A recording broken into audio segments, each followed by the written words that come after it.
there are a lot of things that you hear about what you should do to be hydrated because it means you're going to race better, right? It means you're going to run better, you're going to run faster, and get the best out of yourself.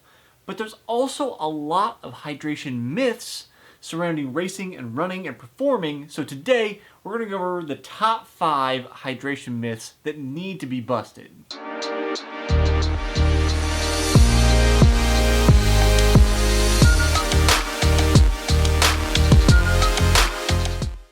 If you haven't been with me here before, I'm Jesse Funk. This is a show I call Runner's High where we talk about everything running. So if you like running, you're going to want to stick around, hit the subscribe button. Tuesdays and Thursdays, all new episodes come out every single week. Now, if you just want to know about hydration, stick with me because a lot of these apply to you whether you run or cycle or play basketball or in gymnastics, whatever it is. These are things that kind of apply across the board to performance and how hydration affects you. So let's start with number 1. And number 1 is you must drink 8 glasses of water a day. Absolutely false. It varies by individual, right? So it's a good guideline, but it's just not going to work, right? First of all, what's a glass? Okay, I'm sure when this recommendation was made that a glass was defined as a particular amount of fluid. But when we go, hey, let's drink 8 glasses a day. Do I have it with me? No. But let's say use these for example. Say this is my glass. My giant glass beer mugs here, they're trophies. Well, that's going to be a lot more fluid than if I use like my No Zero Days mug. Okay? It just doesn't make sense to say a glass. That's more easily defined as a amount of fluid ounces, right? So I think the original suggestion was 8-ounce cups or glasses. So 8 of them, 64 ounces a day. But it can vary. Some people need much more than that. Some people might not need quite as much. And as a thought experiment, to make this a little more intuitive, let's think about what our bodies are using water for, right? So, yes, sweat. We'll get to that in a minute. Obviously, sweat. And we're going to talk about the details of that. But beyond that, what's our body using water for? Well, it's in part used for when we're getting rid of things during digestion, we pee it out. But beyond that, blood volume. So we need water to have the proper blood volume, which means consequently, when we're dehydrated, sometimes our blood volume decreases and then our blood pressure gets messed up. So to continue the thought experiment, let's think about 2 individuals. We'll use myself as an example. I'm 5'10", roughly 165 pounds. And then let's think of somebody on the other extreme, like Shaq, who's 7'1" and over 300 pounds. Do you think that Shaq has a larger amount of blood in his body than I do? I think we can probably say yes, and that because of this, our needs for hydration each and every day are going to vary. So if you just think about the poles of something, typically you can see whether a idea, or in this case a myth, holds up. It's, does this make sense? Does this apply to everybody? How does it apply to me? So thinking in those extremes is usually how you can debunk myths. But let's get on to number 2. Number 2 is you should drink like that fast friend of yours. Now maybe that fast friend is like a running star. Maybe it's me. Maybe it's an actual friend that you have. Again, think about number 1. Our hydration needs vary. The amount we need varies. Why? Well, the amount we sweat out varies from person to person and activity to activity. And it can change when the temperature changes as well. So I actually did a video on how to calculate your sweat rate, which is how much you sweat out in a given period of time. It's, again, going to vary a little bit, but you can usually get a pretty good range for yourself and have an idea. How much do I sweat? And then from there decide how much do I need to take in as a consequence of that sweating. So at the end of this video, I'm going to link to that video so you can know how to calculate your sweat rate. So stick tuned to the end. But the other thing, and this is something that I've been working on for the last year, it's taken a long time to get this together, is that the amount of electrolytes that you lose in your sweat varies from person to person as well. So I actually took a suggestion from my friend, and I was drinking this particular sports drink for a long time, and it turns out I was taking in twice as many electrolytes as I needed. And as a consequence of that I was actually wasting water that I was taking in. Because when I was taking in those excess electrolytes, my body's using water to try to get rid of them. So we came out with a series of drinks like these. It's called Sync, and it's going to dial in the needs that you have for your particular electrolyte losses. And you go, Jesse, how do I figure that out? Well, again, that's a service we offer. There's an at-home sweat test where you can send me and my team a sample of your sweat. We have a machine. We can give you lab quality results and tell you where on the spectrum of 300 to 3,000 milligrams per liter that you fall. I actually did the test myself. I lose about 630 milligrams per liter of salt or electrolytes when I sweat, which is on the low end. My friend who made that suggestion, he's about average. He was at 1,030 milligrams per liter. And I actually tested somebody just yesterday who was at 2,460 on the very high end of the spectrum. So our needs are going to vary greatly depending on largely our genetics and then some other lifestyle factors like diet. So when you take those into account, you can figure out what you need, not necessarily what your fast friend needs, and that helps you optimize what your particular situation is. If you want to check out that sweat test or the drink, go to soulpre.com/shop. Check those out there. Let's get on to number 3. Number 3 is kind of a myth, kind of a saying, and if you've ever been anywhere where people are well-intentioned and want to keep you hydrated, you may have heard the phrase clear and copious. What are we talking about? We're talking about pee. It's clear and there's a lot of it.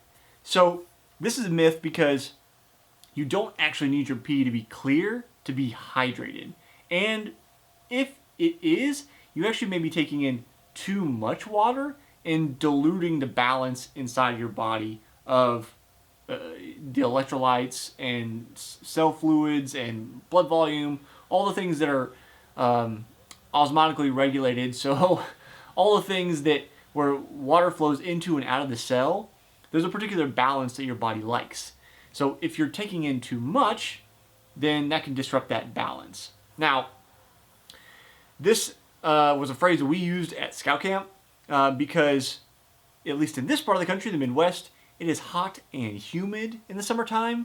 And for boys that are going to be outside for all day, basically for 10 days straight, you need to remind them to drink. So I think as kind of skillful means, as the Buddhists might say, to try to keep people thinking about drinking and making sure you're drinking, probably a good idea. But if you already have a routine down, you've already figured out what your sweat rate was, from that last tip, then trying to get to that point of clear and copious is not necessary. Myth number 4. If you don't drink during a race, your performance will suffer. Now, this is partially true.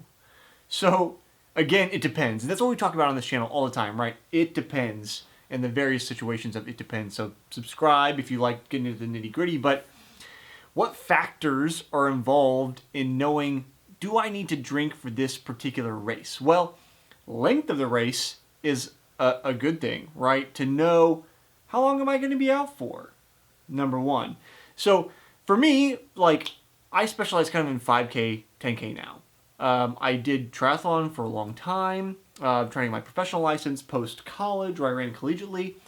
And those races would last anywhere from 2 hours to 4.5 hours, depending on the race length for me. In those cases, I'm going to lose a considerable amount of water, and a little bit of dehydration actually is not typically going to make performance suffer. That's what we've seen in studies.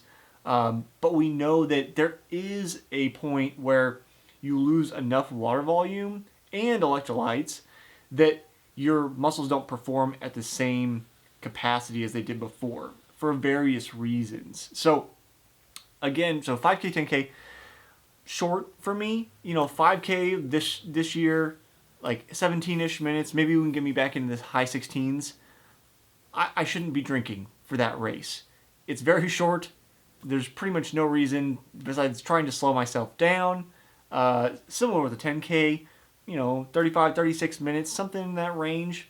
Probably not going to, unless maybe it's really hot. And that's that time range. So anything under a half hour, probably really not necessary. And that's training runs, races, whatever. Again, unless it's very, very hot and you haven't acclimated to the heat yet. 45 minutes is kind of turning point for me. I sweat more than the average bear, or person in this case. So I know that I'm going to want to start taking in fluid at 45 minutes. If you don't sweat a lot, like podcast guest on the Smartly podcast, Brian Bergford, we tested his sweat, and he sweats very little. So it was very hard to do a sweat test for him, but we finally got it done. But his sweat rate is very, very low. Again, you can do the sweat rate calculation with that video at the end of this one. So it depends. 45 minutes kind of the turning point. If it's past an hour, then for the majority of people, I'm going to say yes. You should be hydrating past that point. And then there's a separate conversation to have about should you take in carbs, which almost all sports drinks involve carbs. Ours does not, for various reasons that I will get to later. Not in this video because it's beyond the details of this. But carbs probably don't really need to be started taking until like an hour and a half. So that's the first thing. How hot is the race, which I've kind of touched on? You're going to sweat more when it's hot, right? So that is a consideration where that timer starts coming down. As I kind of, touched on a little bit, my 45-minute mark is pretty typical. Like ideal conditions, 60, 70 degrees, even 50 degrees where I'm not going to sweat as much.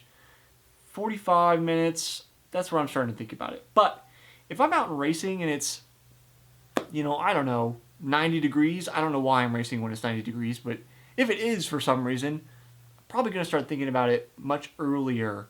You can still probably get away with it if it's only a half hour, but if I know that the race is, say, an hour long, I'm not going to start drinking at 45 minutes. I'm going to start drinking earlier because of the entire duration of the run. How well you're conditioned to the environment also matters. So if I've already done heat acclimation via training runs or via the bathtub method, then you can probably get away with a more normal situation for yourself. Again, for me, that like 45-minute mark. How much do you sweat? Again, I sweat a little bit more than average, so figuring out that sweat rate, that's important. And then how many electrolytes do you lose?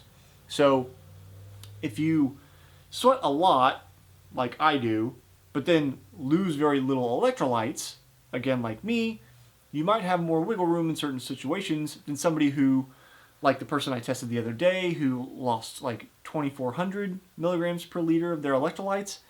They're going to have a much smaller window because the role the electrolytes play in your body do very well, lots of things.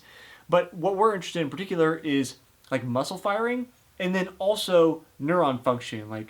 So they play a role in how our brain communicates to our muscles and helps us move.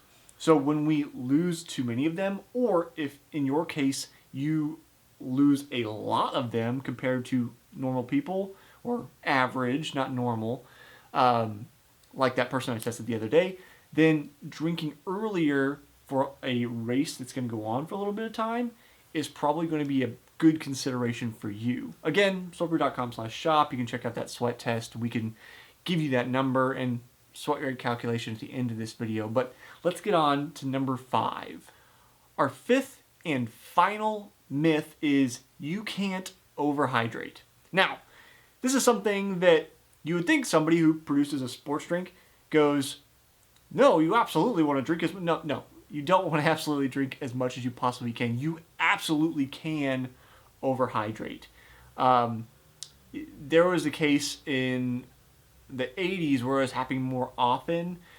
So many race directors pushing the idea of drink, make sure you're really hydrated, especially in the marathon scene, because again, it's a longer race. People are out there for longer.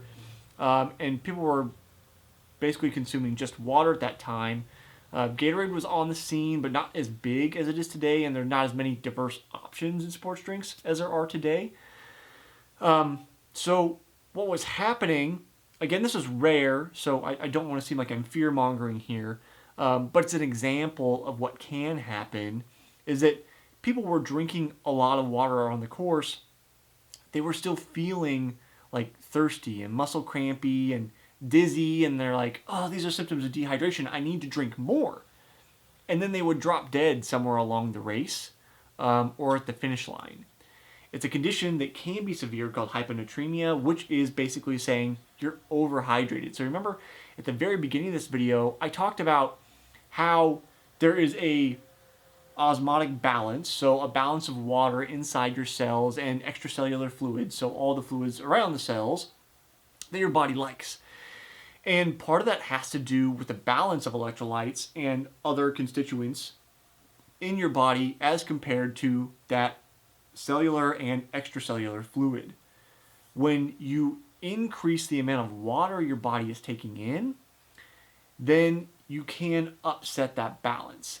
And importantly, if you're not taking in electrolytes, then you're going to continue taking in water by itself and not replacing those electrolytes. So you've now diluted what should be the normal equilibrium in your body. Why does this happen? In part because of osmosis. So osmosis is the process of water moving through a semi-permeable membrane. What am I talking about? So your cells are semi-permeable, meaning that some things can pass through them, some things cannot. Water moves by osmosis, meaning it doesn't need a gatekeeper to let it in or out, like sodium does, which we'll talk about in another video. So osmosis is the process of water moving from low concentration to high concentration. And that is a consideration of how much stuff is dissolved in the water in this group of water versus this group of water. So if you're taking water alone, that's going to have less in it than the stuff inside of your body. So water is going to move from low concentration, the stuff you drank, to high concentration, the stuff inside your body. But because you're not replenishing those electrolytes and all those other things you're losing, you now diluted the amount inside your body, and that can end up with that dangerous situation of hyponatremia and people ending up dead. Again, that's a very rare case, but the trouble with hyponatremia is that its symptoms are very similar to dehydration. I was actually talking to Marika Lowe, another podcast guest, recently on her show, and she was talking about, at that time she was active in the physical therapy community, and talking about knowing that the first thing people would do at these races when these racers would come in with these symptoms is give them an IV, which is the last thing you want to be doing, because they hadn't yet figured out the differences, the subtle differences between dehydration and hyponatremia, overhydration. And it's important to tell the difference because they're treated completely separately. So you can do it to yourself, or you can become overhydrated and upset that osmotic balance, the osmotic pressure inside of your cells, inside of your body, and create a dangerous situation. So those are the 5 hydration myths that can make your performance suffer. The takeaway from this video is it depends. It depends on you and your personal needs and the things that you need to do to figure out what you need. So those 2 big things are checking out that video that'll be up on the screen here shortly about how to calculate your sweat rate, and number 2, figuring out what your actual loss of electrolytes are when you sweat. To find out a lab quality result, you can find that at sulpre.com/shop. We also have an estimator guide if you don't want to do the lab quality test.